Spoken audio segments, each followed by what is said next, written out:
Satu, menyatakan eksepsi atau keberatan dari penasihat hukum terdakwa atas nama Yuses Al-Qadira Mitas bin Asrial tersebut tidak diterima. Dua,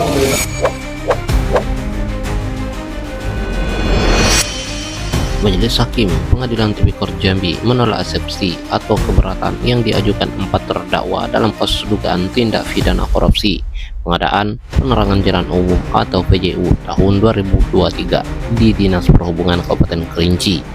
Dengan putusan ini, sidang dipastikan berlanjut ke tahap pembuktian.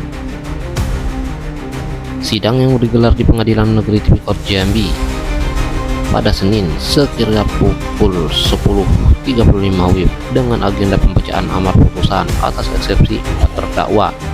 Majelis Hakim yang dipimpin Tata Pursiman Situngkir menegaskan seluruh keberatan yang diajukan terdakwa dinyatakan tidak dapat diterima.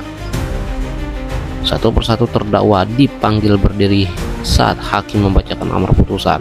Penolakan pertama dijatuhkan kepada mantan Kepala Dinas Perhubungan Kerinci Heri Cipta yang juga berperan sebagai pejabat pembuat komitmen dalam proyek tersebut. Nah, dalam KUHP yang berkaitan dengan perkara ini, saya berdiri Heri Cipta. Satu, menyatakan eksepsi keberatan atau keberatan dari penasihat hukum terdakwa atas nama Heri Cipta Esos MH bin Nurullah tersebut tidak diterima. Dua, mengatakan penuntut umum untuk melakukan pemeriksaan perkara nomor 39 Pinsus di Korupsi 2005 dan Jambi atas nama terdakwa Heri Cipta Esos MH bin Nurullah tersebut di atas.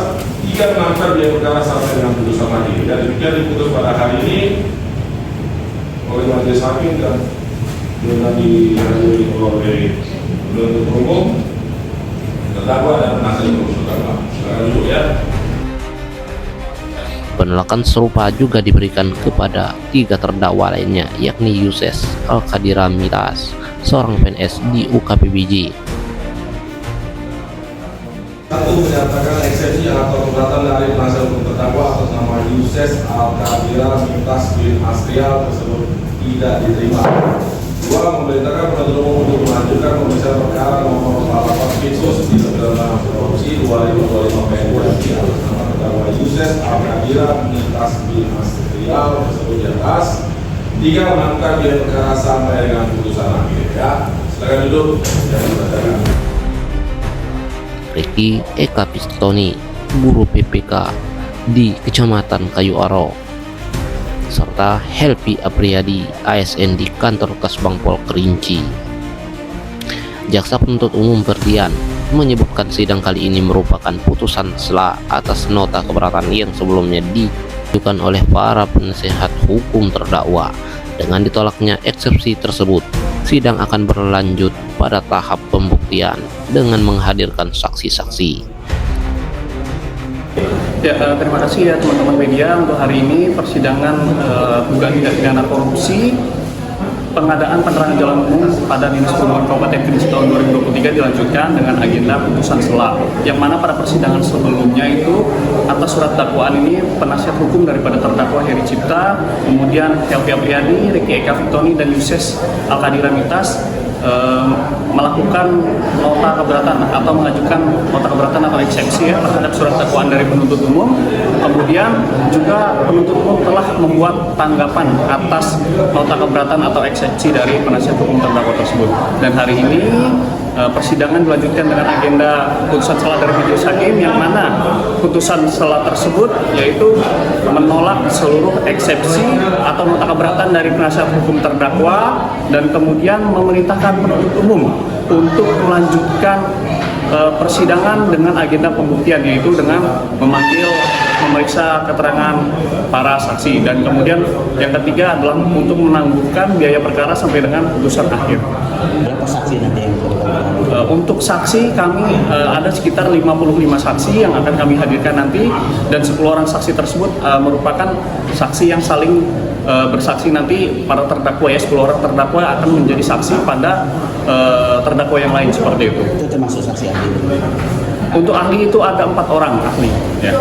Berarti terpisah Bang ya? Terpisah antara saksi dan ahli. Nanti kita akan panggil terlebih dahulu saksi-saksi dan kemudian setelah saksi semua selesai akan kami hadirkan ahli. Ya, untuk saksi ya terkait dengan saksi anggota dewan pasti akan kami hadirkan karena juga anggota dewan ini sudah kami jadikan sebagai saksi dan dimasukkan ke dalam berkas perkara dan akan nantinya kami hadirkan dalam persidangan. Untuk waktunya kami belum tahu kapan nanti akan kami panggil, yang jelas pasti akan kami panggil sebagai saksi seperti itu. Berarti yang dewan yang disebut dalam dakwaan ini. Betul. Sementara itu, penasehat hukum terdakwa Yuses Al-Qadiramitas menyatakan menerima putusan hakim, namun ia tetap memohon agar majelis mempertimbangkan kembali permohonan penangguhan penahanan kliennya. Ya, kalau putusan selah tadi kan sudah semua dipertimbangkan oleh majelis hakim dan pada kesimpulannya menyatakan eksepsi kita atau bantahan kita terhadap dakwaan tidak dapat diterima. Namun kami akan nanti melanjutkan untuk maksimal nanti melihat fakta-fakta nanti di dalam pemeriksaan pokok perkara. Terkait dengan penangguhan tadi. Terkait dengan penangguhan itu sudah kami sampaikan beberapa kali oleh majelis hakim menyatakan bahwa hari ini belum bisa dipertimbangkan atau dinyatakan belum dikabulkan gitu. Tapi kita tengok nanti ke depannya dalam proses persidangan beberapa kali ke depan nanti mungkin bisa saja nanti harapan kita mudah-mudahan majelis hakim bisa mengabulkannya gitu. Kasus dugaan korupsi pengadaan PJU di Dinas Perhubungan Kerinci ini menyeret total 10 orang terdakwa. Dari Pengadilan Tipikor Jambi, tim Gerajak TV melaporkan.